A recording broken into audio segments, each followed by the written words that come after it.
When I saw Diofield Chronicles at the State of Play a couple months ago, it kind of piqued my interest, and a lot of it is, yes, because of Sqaure and how their JRPGs are faring this year, which is kind of great. They released Live Alive just a couple weeks ago, which everyone is loving.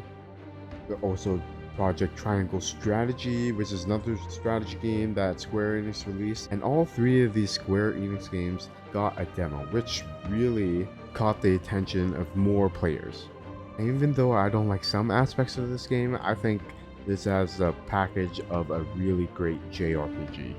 Good, fun combat with full customization of class systems and class roles, and how they mesh together to create a dynamic battle system.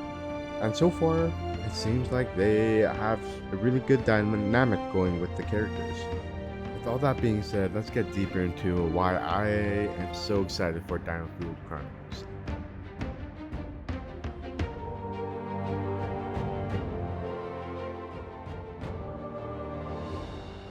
Diofield Chronicles is a real-time strategy RPG where you control Party 4 called the Blue Fox. This is Sqaure Enix's third title this year, and it has a pretty good pedigree with Len Carsus taking the helm. And they're pretty good with strategy games here. You've got people that worked on Final Fantasy 12, 13, and Fire Emblem, which are pretty good strategy games, with composer Ramin Djawadi, who worked on Game of Thrones, Westworld, and Pacific Rim.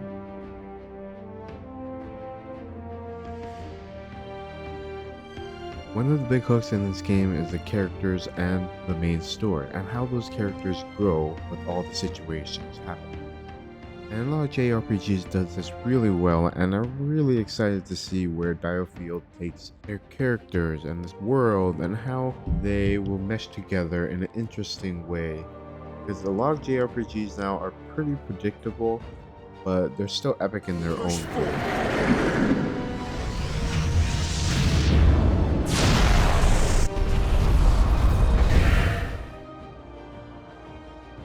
Good strategy games utilizes the environment around them. And Diofield Chronicles is a good template to see where it is in the full game. Right now in the demo, it seems pretty limited, but you can see the mechanics around all the ideas around it. In the demo, you protect the outpost, which would draw down the bridge. You also have explosive barrels. It's simple, yes, but it's a fun way to draw all your enemies into that corner or area where the explosive is and just blow them all up. And I feel like the maps have a lot of choke points where you gather all the enemies at once and then bring them all into that choke point and use a behemoth or a really big AoE attack there and blow them all up. This is just a demo, but I want to see what the full game has in store with the map. I could see a lot of potential of fun and interesting ideas that will benefit a player for being creative and smart with their strategies. You'll have a choice of every kind of character you want. A mysterious newcomer trying to fill a role in a party, and you have the gruff leader always just trying to do the right thing. And yeah, kind of a lot of different types of characters, and they really, I think they mesh well. The demo does a good job at showing what the characters' backstories are and how they got together as a team. And for the new companions you gain along the way, they have interesting backstories too, and how they mesh together conflict-wise, or being friends before. It's kind of interesting. Kind of want to see more of that character development for each of the characters. I want to see what they do with it in the full game.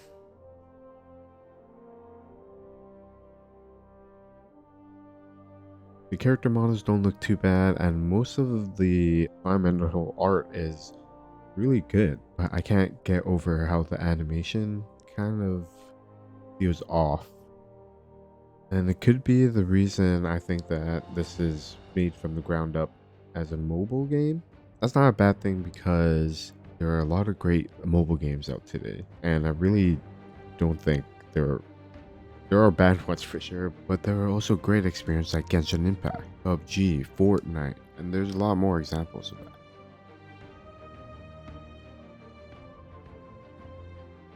And the reason I think that is because the UI seems a little big for a console game and a PC game. And also in battle, the best control scheme is the mouse and keyboard. Like drag selecting is just so much easier than simply just selecting one and moving one character at a time. There's an option for select all, but it's not as concise for a strategy game.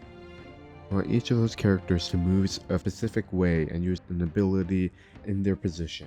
Having each character tied to the numbers on top of your WASD key is just a lot more efficient than the controller.